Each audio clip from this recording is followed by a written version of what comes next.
Trump has won. For those who have chosen not to support me in the past, of which there were a few people, I'm reaching out to you for your guidance and your help so that we can work together and unify our great country.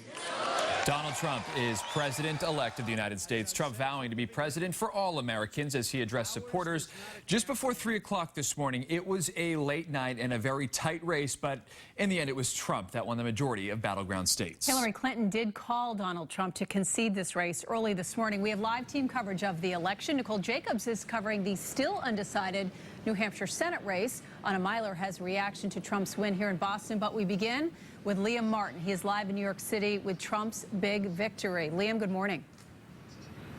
Kate and Chris, good morning to you as well. Hillary Clinton called Donald Trump just before 3 o'clock this morning to concede the race to him. He won with a sweep of blue-collar rural counties in Pennsylvania and Wisconsin, erasing Clinton's firewall and making him the 45th president of the United States.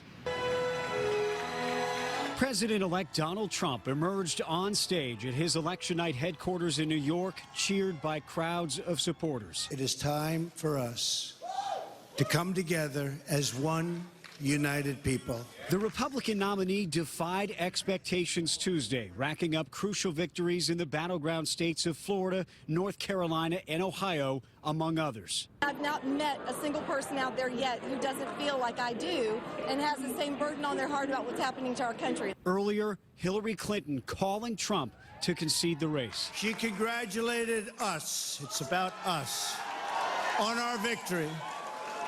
And I congratulated her and her family on a very, very hard-fought campaign. Clinton's campaign chairman, John Podesta, addressed crowds of supporters gathered at her election night headquarters. And I want every person across the country who supported Hillary to know that your voices and your enthusiasm means so much to her. Despite wins in Virginia, Colorado, and Nevada, the Democratic nominee failed to carry many of the battleground states President Obama won back in 2012.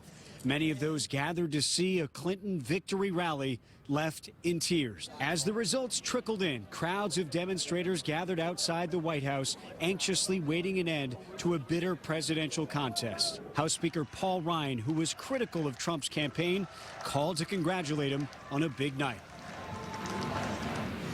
Donald Trump will be sworn in January 20th in Washington, D.C., and when he takes office, his party will maintain control of the House and the Senate. He will also be able to name a replacement for Justice Antonin Scalia and take a 5-4 majority on the Supreme Court. It is a Republican sweep. Live in New York City, I'm Lee Martin, WBZ This Morning.